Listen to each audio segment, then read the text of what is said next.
Jerusalém, 600 anos antes de Cristo. A cidade santa, onde o ouro brilhava nos altares e o pecado se escondia atrás das cortinas do templo.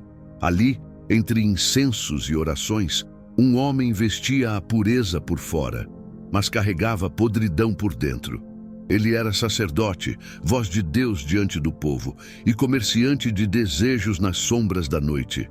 Dizem que com o dízimo dos fiéis ele comprava mulheres, viúvas, escravas, donzelas pobres, todas tinham um preço, e o ouro das ofertas sustentava sua luxúria. O povo acreditava que o som das moedas era o som da bênção, mas para ele era o som da tentação.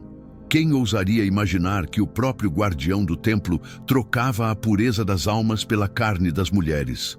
Quem teria coragem de confrontar o homem que pregava arrependimento, mas dormia sobre lençóis pagos com o sacrifício dos inocentes? E tudo começou por causa de uma viúva, uma mulher que não vendia o corpo, mas que o fez vender a alma. O que aconteceu entre eles, ninguém ousou registrar nos pergaminhos, mas as pedras de Jerusalém ainda sussurram seu nome. Azarel, o sacerdote que comprava o amor com o dinheiro de Deus. E agora, a verdade que o tempo tentou apagar será revelada. O templo de Jerusalém era o coração pulsante da cidade. Suas colunas de cedro exalavam perfume sagrado, e o chão de pedra fria refletia a luz das lamparinas como se fosse ouro líquido. Era ali que Azarel, o sacerdote de 40 anos, caminhava todas as manhãs, sereno, imponente, envolto em um manto branco que escondia mais do que revelava. O povo o reverenciava. As mulheres o olhavam com admiração e medo. Os homens curvavam a cabeça quando ele passava. Ele era o mediador entre os pecadores e o Altíssimo, o guardião do altar, o escolhido entre milhares. Mas ninguém sabia o que se escondia por trás de seu semblante tranquilo. Azarel era hábil nas palavras. Sabia pregar com fervor. Sabia chorar ao citar os profetas. Sabia erguer as mãos e fazer o povo tremer. Mas quando a multidão se dispersava e as velas se apagavam, ele permanecia sozinho no santuário, cercado por cofres cheios de moedas. Moedas que pertenciam a Deus, mas que pouco a pouco se tornavam suas. O dízimo era poder, e o poder, um veneno doce. Ele dizia a si mesmo que usava o ouro para o bem, para sustentar os necessitados, reparar os altares, comprar incenso puro. Mas as contas não batiam. As bolsas de prata desapareciam, e ninguém perguntava, porque ninguém ousava duvidar de um sacerdote. À noite, Azarel caminhava pelos becos, com o capuz cobrindo o rosto. Ali, onde a fumaça das fornalhas escondia o cheiro do pecado, ele encontrava as mulheres que comprava com o ouro do templo. Era rápido, frio, metódico, como se o desejo fosse um rito e a culpa uma oferenda silenciosa. Mas, por dentro, algo se movia. Uma inquietação que nem o vinho, nem os corpos, nem as preces conseguiam calar. Havia momentos em que ele parava diante do altar e sentia medo. Olhava para a chama da lamparina e via nela o reflexo de seus próprios olhos e o brilho da corrupção que o consumia. Mesmo assim, no dia seguinte, repetia tudo outra vez. Jerusalém o aplaudia, o sumo sacerdote o elogiava. Os escribas anotavam seus sermões, e Azarel acreditava, ou fingia acreditar, que era intocável. Até que um dia, enquanto abençoava as ofertas, uma mulher se aproximou do altar. Trazia o rosto coberto por um véu negro e as mãos trêmulas, segurando 2 pequenas moedas. "É tudo o que tenho", disse ela com voz firme. Azarel levantou os olhos, e o tempo pareceu parar. Aquela mulher não era como as outras. Havia tristeza, mas também fogo em seu olhar. Algo que atravessou o coração do sacerdote e deixou nele uma ferida invisível. Ele observou as moedas caírem na arca e, sem entender porquê, quis saber quem ela era. "Qual é o teu nome?", perguntou. Ela hesitou. Depois respondeu: "Naara, viúva de Elior." Naquele instante, sem saber, Azarel selou o início da própria ruína. Nos dias seguintes, Azarel não conseguia tirá-la da mente. O nome dela, Naara, ecoava dentro dele como uma oração proibida. Tentava se concentrar nas leituras sagradas, mas as palavras perdiam o sentido. Durante as cerimônias, seus olhos buscavam entre a multidão aquele véu negro, aquela postura firme que não se curvava como as demais mulheres. Uma tarde, ela voltou. Trouxe uma pequena cesta de figos para oferecer no templo. Não havia luxo, nem perfume, apenas o gesto puro de quem dá o que tem. Azarel a observou enquanto ela colocava a oferta sobre o altar. Havia algo diferente naquela mulher, uma dignidade ferida, mas intacta. Quando todos se dispersaram, ele se aproximou. "E por que volta aqui, se nada mais lhe resta?" perguntou com voz baixa. Naara o fitou sem medo. "Porque é o único lugar onde ainda posso falar com o Eterno. Mas às vezes me pergunto se ele ainda ouve os pobres." Aquela resposta o atravessou como uma lança. Naara não sabia, mas estava denunciando o próprio sistema que Azarel ajudava a manter. O templo rico, o povo faminto. Ela não atacava o sacerdote diretamente, mas suas palavras o feriam mais do que qualquer acusação. Nos dias que se seguiram, Azarel começou a buscar motivos para encontrá-la. Mandava mensageiros até o bairro das viúvas com cestas de pão e azeite, dizendo que era caridade do templo. Mas o que desejava, no fundo, era vê-la novamente, ouvir sua voz, sentir o contraste entre sua fé pura e a própria podridão. E então, o chamado veio de um modo inesperado. Uma manhã, um escriba entrou apressado na sala dos sacerdotes. "Senhor Azarel, a viúva de Elior está diante do portão, pedindo audiência. Diz que foi injustiçada pelos cobradores do rei." Azarel disfarçou a emoção. "Mande-a entrar." Naara entrou cansada e suja de poeira. Caiu de joelhos diante dele. "Levaram-me à casa. Disseram que o dízimo do meu marido não foi aceito e que devemos ao templo. Mas ele morreu trabalhando para o rei. Eu não tenho mais onde dormir." Azarel sentiu o rosto queimar. Sabia que era mentira dos cobradores, homens que ele mesmo ajudara a enriquecer. Por um instante, pensou em confessar tudo, em devolver o que havia tomado do povo. Mas algo o impediu: o orgulho, o medo e talvez o desejo. "Levantai-vos, Naara, o templo cuidará de ti." Ela o olhou com esperança, e naquele olhar, ele se perdeu. Naquela noite, Azarel abriu o cofre do santuário, retirou um punhado de moedas e, pela primeira vez, não sentiu culpa. Disse a si mesmo que era por compaixão, mas sabia que era por outra coisa. O chamado havia soado, não o de Deus, mas o do coração corrompido. E Azarel, o homem que pregava pureza, estava prestes a seguir um caminho que o faria perder tudo: a fé, o nome e a própria alma. Durante dias, Azarel tentou resistir ao que sentia. Evitava cruzar o olhar de Naara, evitava pronunciar o nome dela nas orações, evitava até o caminho onde ela morava. Mas o desejo era como incenso queimando. Quanto mais ele tentava apagar, mais o perfume se espalhava. No silêncio do templo, ele buscava refúgio nas escrituras. Lia os salmos, as profecias, os mandamentos. Procurava ali uma voz que o libertasse daquela tentação. O coração do homem é enganoso acima de todas as coisas, murmurava, tentando crer nas próprias palavras. Mas o eco de Naara em sua mente era mais forte do que as vozes dos profetas. Certa noite, Azarel subiu sozinho até o terraço do templo. Dali se via toda Jerusalém, as casas amontoadas, as fogueiras acesas, o murmúrio do povo que dormia sob as estrelas. Ele ergueu o rosto e falou para o céu: "Senhor, tira de mim este fogo, ou me consome de uma vez." Mas o céu permaneceu em silêncio. Nenhum vento soprou, nenhuma resposta veio. E o sacerdote, homem de orações e sacrifícios, sentiu-se abandonado. No dia seguinte, Naara apareceu novamente com o mesmo véu escuro.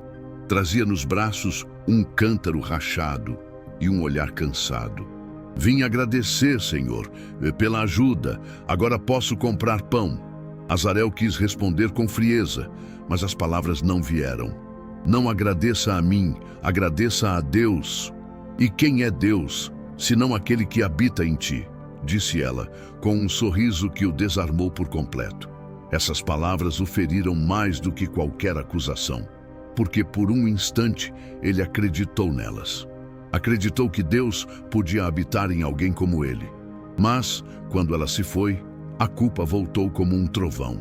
Naquela noite, Azarel lavou as mãos até que a pele ardesse, depois queimou incenso e se prostrou diante do altar, repetindo orações até a voz falhar.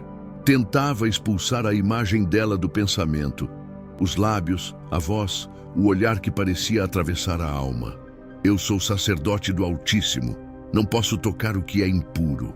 Mas algo dentro dele sussurrava. E quem és tu para chamar impura uma mulher mais pura que tua própria fé? Os dias seguintes foram um tormento. Azarel passou a evitar o templo à noite, com medo de cair. Os outros sacerdotes notaram seu silêncio, sua inquietação.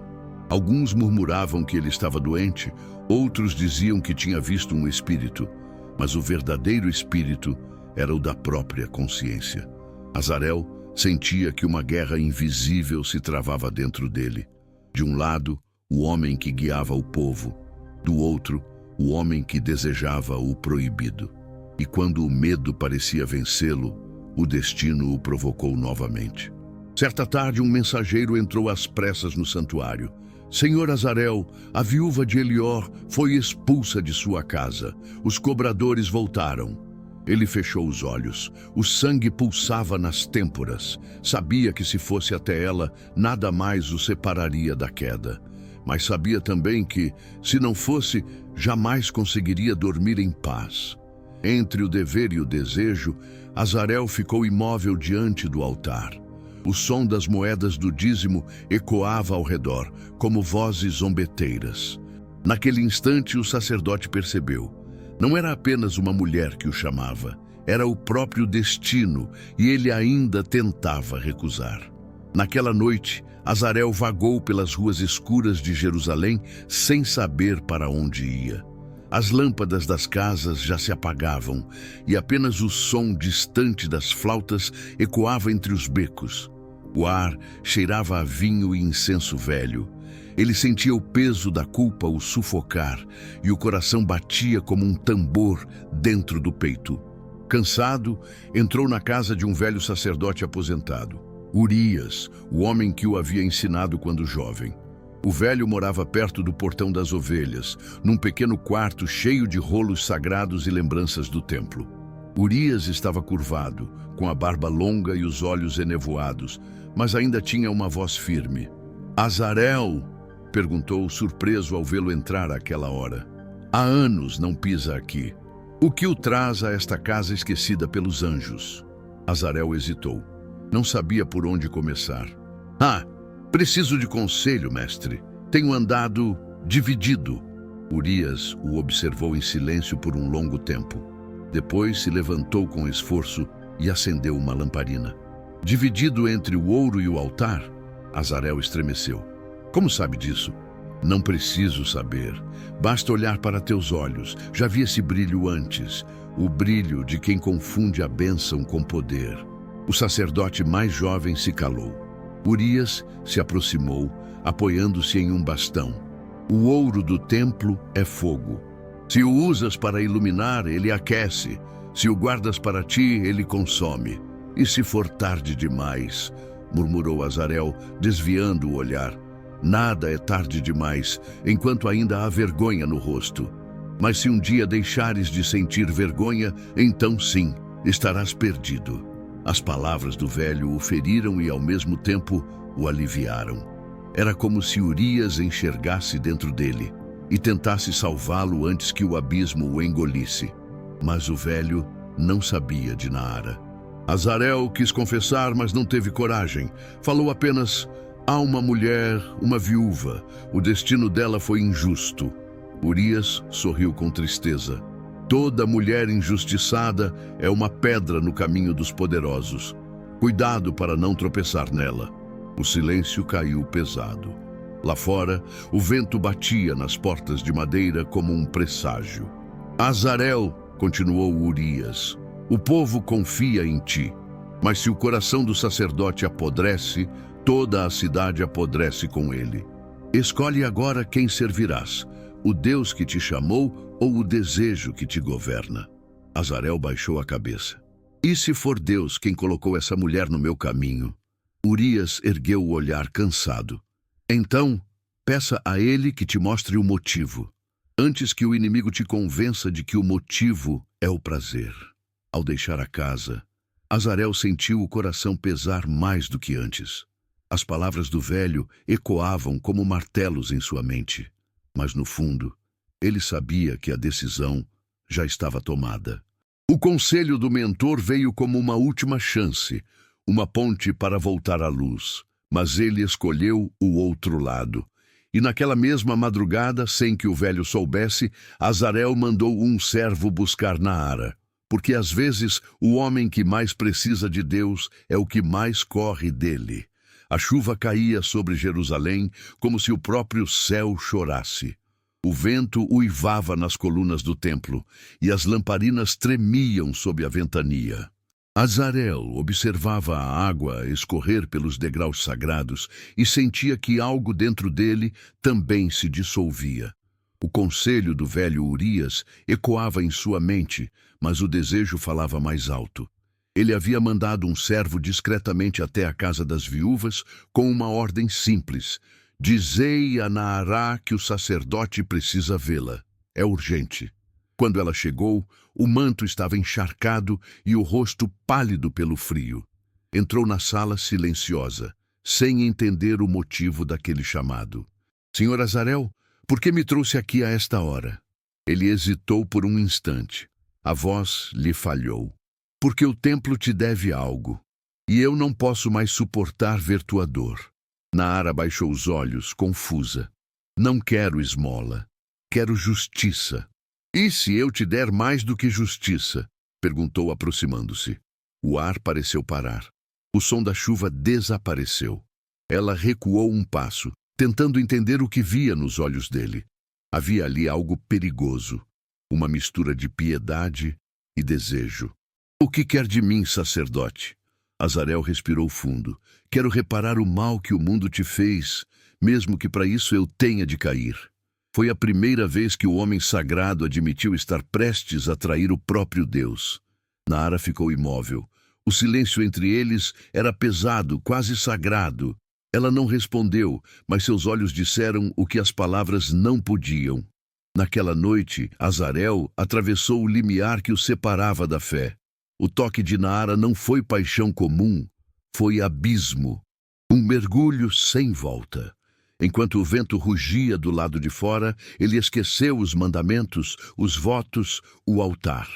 O ouro do dízimo, que antes pesava em sua consciência, agora financiava uma nova forma de adoração, carnal, secreta, profana.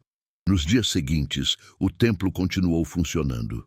O povo seguia levando ofertas, orando por bênçãos, acreditando na pureza daquele que agora vivia dividido entre o altar e os lençóis de uma viúva. Mas nada passa despercebido em Jerusalém. Os servos cochichavam.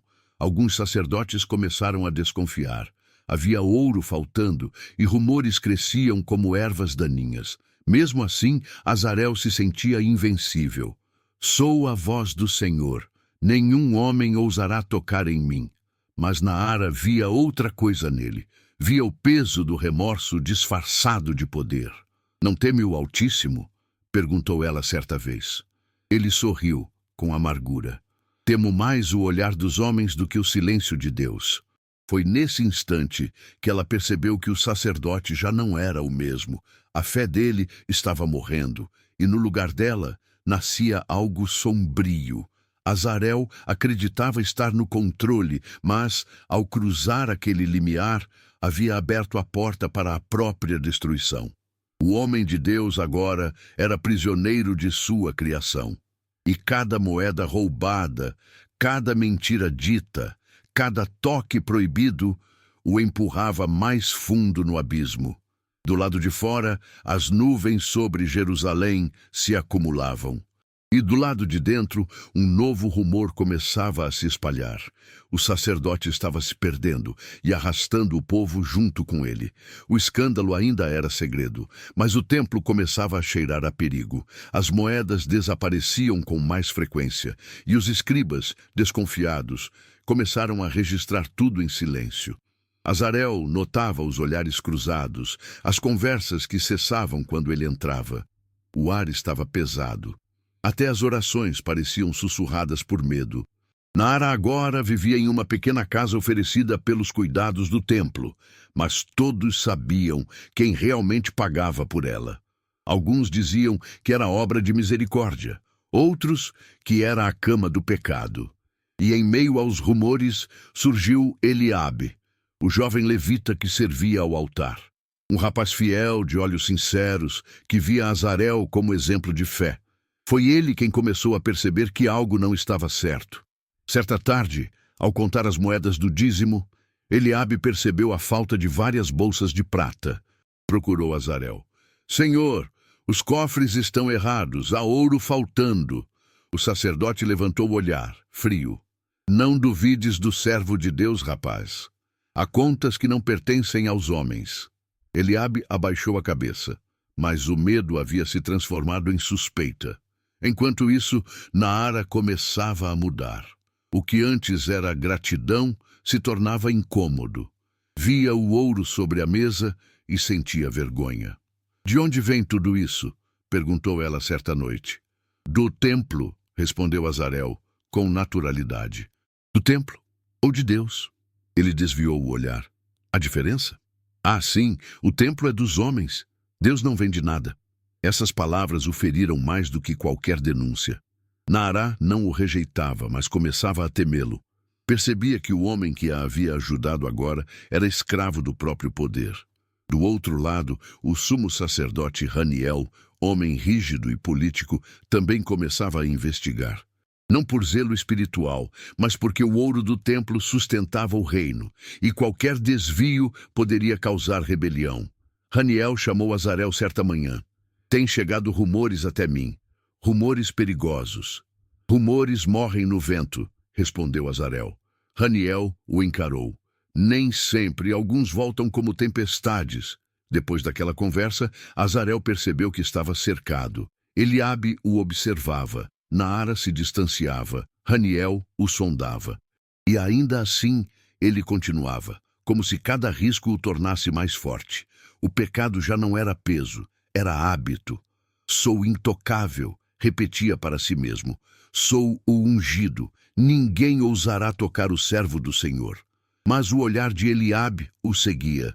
O jovem levita começou a vigiar o sacerdote escondido entre as cortinas do templo. E numa madrugada silenciosa, viu o impossível. Azarel abrindo os cofres e retirando as bolsas de ouro. O jovem ficou paralisado. Não podia acreditar que aquele a quem chamava de mestre era o mesmo homem que roubava do altar. No dia seguinte, Eliabe procurou Naara.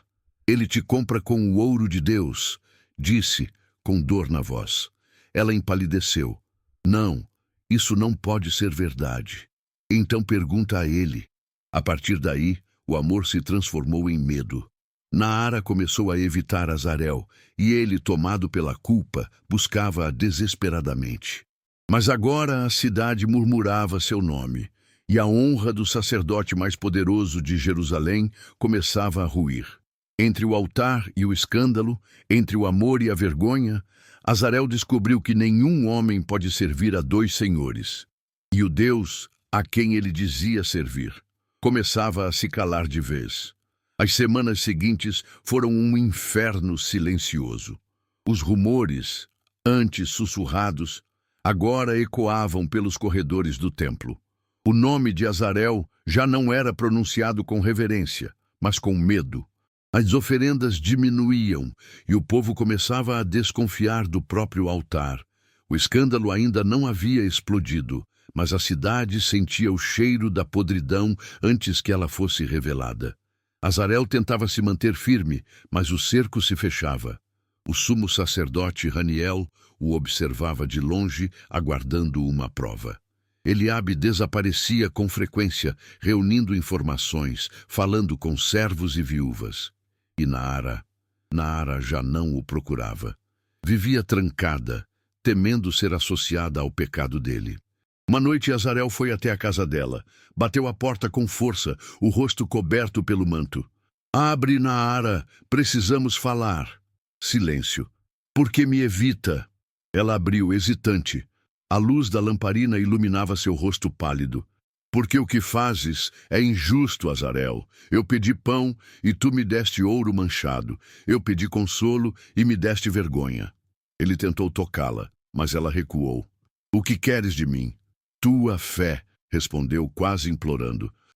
Então devolve o que roubaste, e talvez eu volte a acreditar."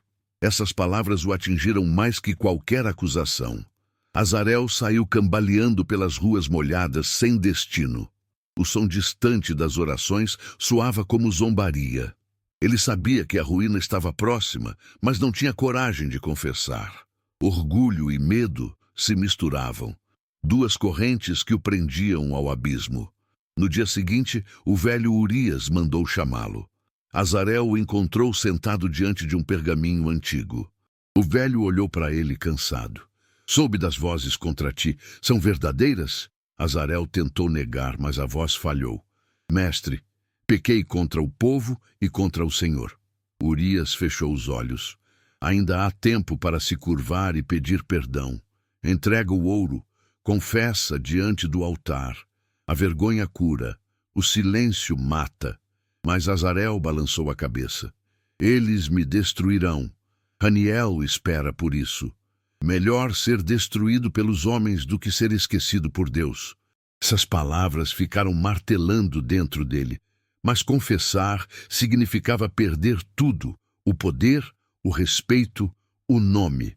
E no fundo, Azarel ainda acreditava que poderia resolver as coisas à sua maneira, que poderia calar os rumores, recuperar Naara e continuar o mesmo homem aos olhos do povo.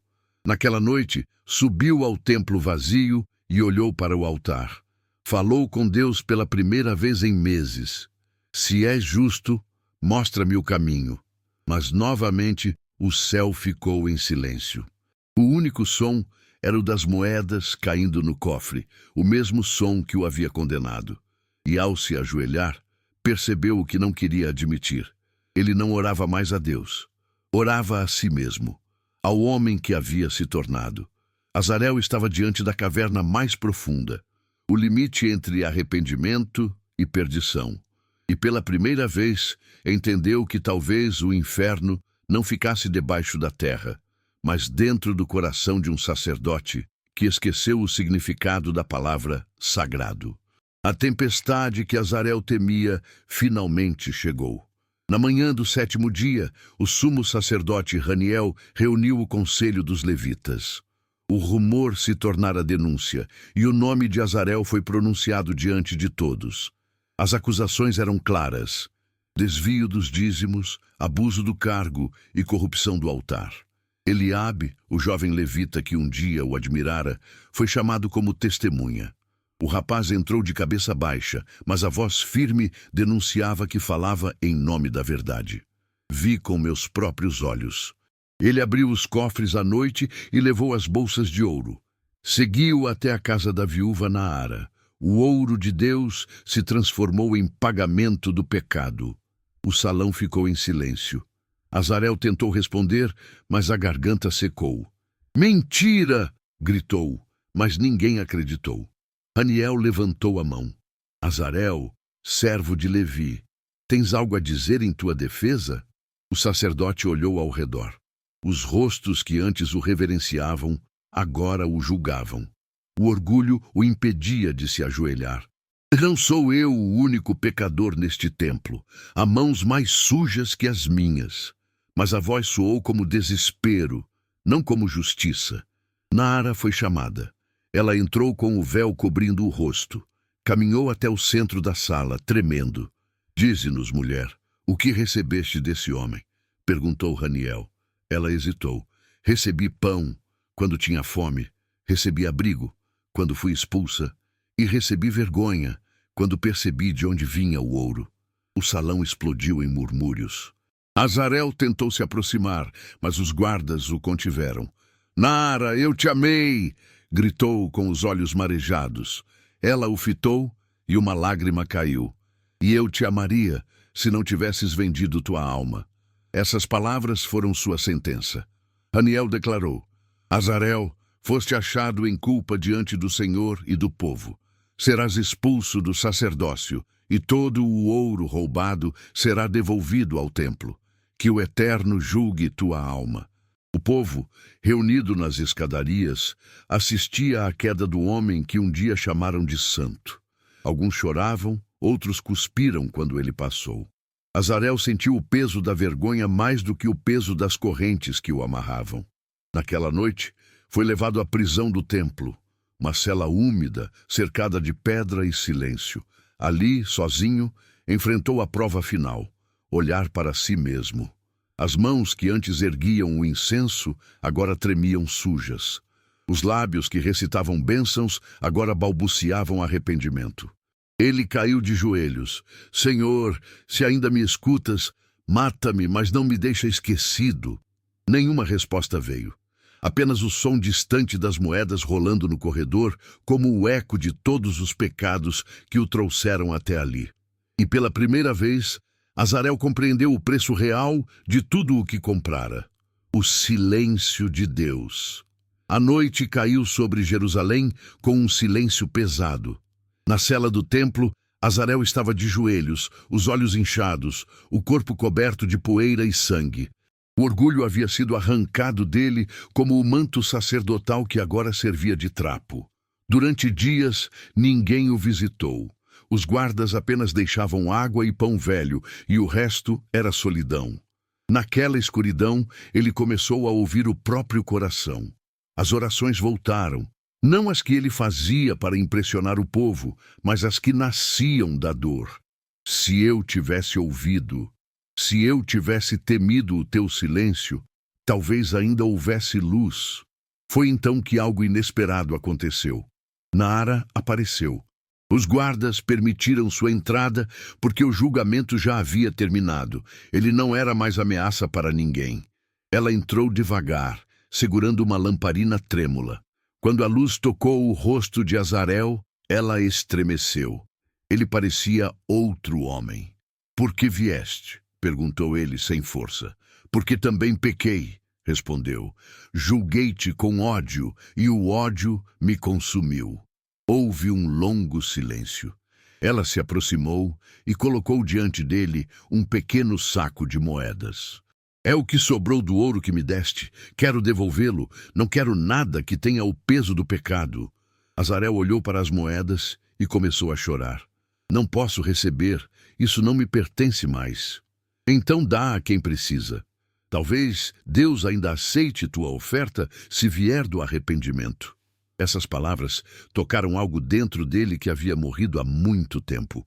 Pela primeira vez em anos, Azarel sentiu o coração pulsar com sinceridade. Naquela madrugada, pegou as moedas e pediu aos guardas que as entregassem às viúvas e órfãos do bairro baixo. O gesto era simples, mas carregava o peso de sua alma. Era a primeira vez que ele dava algo sem querer nada em troca. Enquanto Naara se despedia, ele a chamou. Naara, um dia acreditaste que Deus ainda morava em mim. Ainda acreditas? Ela hesitou, depois respondeu. Não sei se ele ainda mora em ti, Azarel, mas sei que está te chamando de volta. Quando ela se foi, o sacerdote desabou em lágrimas. E naquele instante, sozinho no escuro, algo mudou. Não houve voz, nem luz, nem milagre visível, mas Azarel sentiu algo se romper dentro dele. A arrogância desapareceu. O medo se calou. E no lugar de tudo isso nasceu a paz. Pequena, frágil, mas real. Aquela era sua recompensa. Não a liberdade, não o perdão do povo, mas o despertar da consciência. A certeza de que, mesmo depois da queda, ainda existia um caminho de volta. Na manhã seguinte, quando o sol entrou pela fenda da cela, ele olhou para a luz e murmurou: "Ainda estou vivo, e isso já é misericórdia." O ouro havia acabado. O poder havia se perdido, mas pela primeira vez em muitos anos, Azarel sentia que podia ser apenas um homem diante de Deus, e não um Deus diante dos homens. Os dias seguintes foram longos e silenciosos. O julgamento havia acabado, mas a punição ainda não. Azarel continuava preso, à espera do decreto final. O sumo sacerdote Haniel desejava vê-lo apedrejado, mas parte do conselho temia transformar um escândalo em martírio. O povo, dividido, já não sabia em quem acreditar. Enquanto isso, as moedas devolvidas começaram a circular entre os pobres. Viúvas e órfãos recebiam alimento, azeite e abrigo. O gesto, embora simples, espalhou-se pelas ruas como uma brisa inesperada. Ninguém sabia que vinha das mãos do homem que todos chamavam de traidor. E por algum motivo isso bastava a Azarel. Certa manhã, o velho Urias pediu permissão para visitá-lo. Entrou devagar na cela, apoiado em seu bastão. O olhar do mestre estava cansado, mas sereno. "Ouvi dizer que devolveste o ouro", murmurou. "Devolvi o que nunca foi meu." Urias assentiu. "Então começaste a entender o que é servir." Azarel abaixou a cabeça. "Ainda assim, o povo me odeia. O nome de Deus foi manchado por minha culpa. O povo esquece. Deus não, mas ele transforma a culpa em caminho." "E caminho para onde?" "De volta à verdade. Às vezes, o exílio é a única estrada que leva ao arrependimento." Essas palavras ficaram presas na mente de Azarel. No dia seguinte, o veredito foi anunciado. Ele seria banido de Jerusalém. Não morreria, mas jamais voltaria a servir no templo. Para o povo, isso era pior que a morte: ser esquecido pelos homens e separado de Deus. Naara o esperava do lado de fora, quando os guardas abriram o portão. Ela havia vendido a casa e preparado uma túnica simples. "Para onde vais?" perguntou. "Não sei, talvez para o deserto." Ela assentiu. "Então vai, e não olhes para trás." Ele caminhou sem destino. Passou pelas ruas onde fora reverenciado, agora vazio de tudo. Cada pedra parecia carregar o peso de seus pecados. O vento soprava poeira em seu rosto, e o som distante das orações no templo o lembrava do que havia perdido. À medida que se afastava, o orgulho começava a morrer. O homem que um dia possuíra ouro, poder e mulheres, agora era apenas um peregrino com a roupa rasgada e o coração despido. Mas dentro dessa miséria, algo novo nascia: paz. Uma paz que não dependia de trono, altar ou riqueza. À noite, acampou próximo a um poço abandonado. O fogo iluminava seu rosto cansado. Ele ergueu os olhos para o céu e murmurou: "Não peço glória, nem perdão. Peço apenas que me deixes sentir tua presença outra vez." O vento soprou, e pela primeira vez em muito tempo, Azarel não sentiu medo do silêncio. O deserto, que antes representava castigo, agora parecia um caminho de cura. Ele não sabia se voltaria a Jerusalém, nem se o povo o lembraria. Mas sabia que dentro dele, algo sagrado voltava a respirar. A estrada de volta havia começado, não para a cidade, mas para si mesmo. E cada passo no pó era um passo em direção à verdade que ele havia traído. O deserto de Judá era vasto e cruel. O vento cortava a pele como lâmina, e a areia queimava os pés. Azarel caminhava há dias, sustentado apenas por água e arrependimento. A cada passo revia o passado, os altares, os rostos, as moedas caindo sobre o mármore. Tudo lhe parecia distante, como um sonho antigo que o sol havia apagado. Numa tarde, desabou sob uma tamareira. A fome o enfraquecera e a febre fazia o mundo girar. No delírio, viu o templo novamente, imponente, brilhando sob o ouro do entardecer. E diante do altar, viu a si mesmo vestido de branco, recitando as bênçãos. Mas então do teto começou a cair sangue em vez de incenso. O chão rachava e as colunas se desfaziam em pó. Ele acordou gritando. O deserto o cercava. Nenhum templo, nenhum ouro, apenas o eco do próprio nome. Durante aquela noite, pensou em desistir. O corpo não obedecia. O coração fraquejava. Fiz tudo errado. Até o arrependimento é tardio. Mas uma lembrança o impediu de entregar-se. O rosto de Naara. Ela havia dito que Deus ainda o chamava de volta. E se fosse verdade? E se, mesmo caído, ainda houvesse um propósito?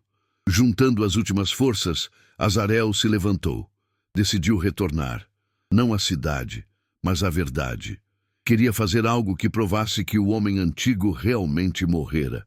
E então lembrou-se de um vilarejo ao sul, onde a fome devastava o povo. Antigamente, ele ignorara os pedidos deles para enviar parte do dízimo. Agora, era para lá que iria. Chegando ao local, encontrou miséria. Crianças famintas, velhos caídos à sombra, mulheres sem pão. Ninguém o reconheceu. Apenas um forasteiro magro e sujo. Ele trabalhou ao lado deles, recolhendo água, socorrendo enfermos, repartindo o pouco que tinha. Não havia pregação, nem manto, nem altar. Só ação. E pela primeira vez, Azarel sentiu-se realmente sacerdote. Não de um templo, mas da vida. Meses se passaram. A febre se foi. O rosto endureceu pelo sol, mas o olhar se clareou. Um dia, uma caravana chegou de Jerusalém. Entre os viajantes vinha Eliabe, o levita que o havia denunciado. Ele se espantou ao reconhecê-lo. Azarel, está vivo? Estou. E pela primeira vez, de verdade. Eliabe se ajoelhou, emocionado. Perdoa-me. Fiz o que achei justo. Não há o que perdoar, meu filho. Foste a mão que Deus usou para me acordar. Naquele instante, o homem que havia morrido para o orgulho renasceu para a humildade. Eliabe contou-lhe que Naara vivia em Jerusalém, ajudando as viúvas. Azarel sorriu. Então o ouro corrompido agora alimenta os pobres. Que assim seja. Ao entardecer, ele subiu uma colina e olhou para o horizonte. O sol caía sobre o deserto como uma chama divina. E ele compreendeu, enfim, que a verdadeira ressurreição não era voltar ao templo, mas voltar a ser digno do silêncio de Deus. Os anos passaram, e o nome de Azarel desapareceu dos registros de Jerusalém. O povo já não o lembrava. O templo seguia erguido, dourado por fora e frio por dentro, administrado por novos sacerdotes tão orgulhosos quanto ele fora um dia. Mas, nas vilas distantes, entre os pobres e esquecidos, um rumor crescia. Falavam de um homem que ajudava os famintos, curava feridos e falava do Eterno sem usar o nome dele em vão. Esse homem era Azarel, envelhecido, de barba grisalha e olhar sereno. Não vestia mantos sagrados, nem carregava ouro. Apenas uma túnica simples, um cajado e uma paz que vinha de dentro. O fogo do desejo se apagara e em seu lugar nascera compaixão. Certa manhã, uma mulher chegou ao vilarejo trazendo um grupo de viúvas e órfãos. O sol refletiu sobre o rosto dela e Azarel sentiu o coração estremecer. Era Naara. Os anos haviam deixado marcas, mas seus olhos ainda tinham a mesma firmeza de antes. Ela o olhou em silêncio, como quem reconhece o fim de um ciclo. Não esperava te encontrar aqui, disse ela. Nem eu. Achei que Deus tivesse me esquecido no deserto. Naara sorriu. Talvez ele só tenha te levado para longe, para que pudesses ouvir o que ele nunca deixou de dizer. Ficaram em silêncio, olhando as crianças brincando ao redor. Azarel, com voz calma, perguntou: Ainda acreditas que Deus habita em mim? Ela respondeu: Acredito que agora ele nunca te deixou. Durante semanas, trabalharam juntos. Cuidaram dos doentes, dividiram pão, ensinaram os jovens a orar sem medo. O povo o chamava de o velho do deserto, e ninguém sabia que aquele homem havia sido o sacerdote que corrompeu o templo. Azarel nunca contou. Não queria redenção pública, queria apenas servir em silêncio. Mas o destino lhe concedeu uma última noite de paz. Enquanto o céu escurecia, ele sentou à beira de uma fogueira e contemplou as estrelas. Senhor, levei metade da vida para entender que te servir não é falar em teu nome, mas agir como se estivesses em cada rosto. O vento soprou suavemente e ele fechou os olhos. O corpo cansado inclinou-se sobre o cajado e um sorriso leve surgiu em seus lábios. Naara o encontrou ali ao amanhecer, sereno, como quem finalmente ouvira a resposta do céu. Os aldeões o enterraram sob uma tamareira e sobre a pedra escreveram apenas: Aqui descansa Azarel, aquele que aprendeu que o dízimo mais puro é o coração arrependido. Com o tempo, a história se espalhou. Diziam que um antigo sacerdote havia trocado o ouro pelo silêncio e o poder pela humildade, e que onde quer que ele tivesse passado, a terra florescia. Assim terminou o homem que comprava mulheres com o dízimo dos fiéis. E renasceu aquele que comprou de volta a própria alma com o preço do arrependimento. E em Jerusalém, quando o vento sopra do deserto, ainda se diz que o som das moedas no altar lembra as lágrimas de Azarel, o sacerdote que ousou cair para aprender o que era realmente sagrado.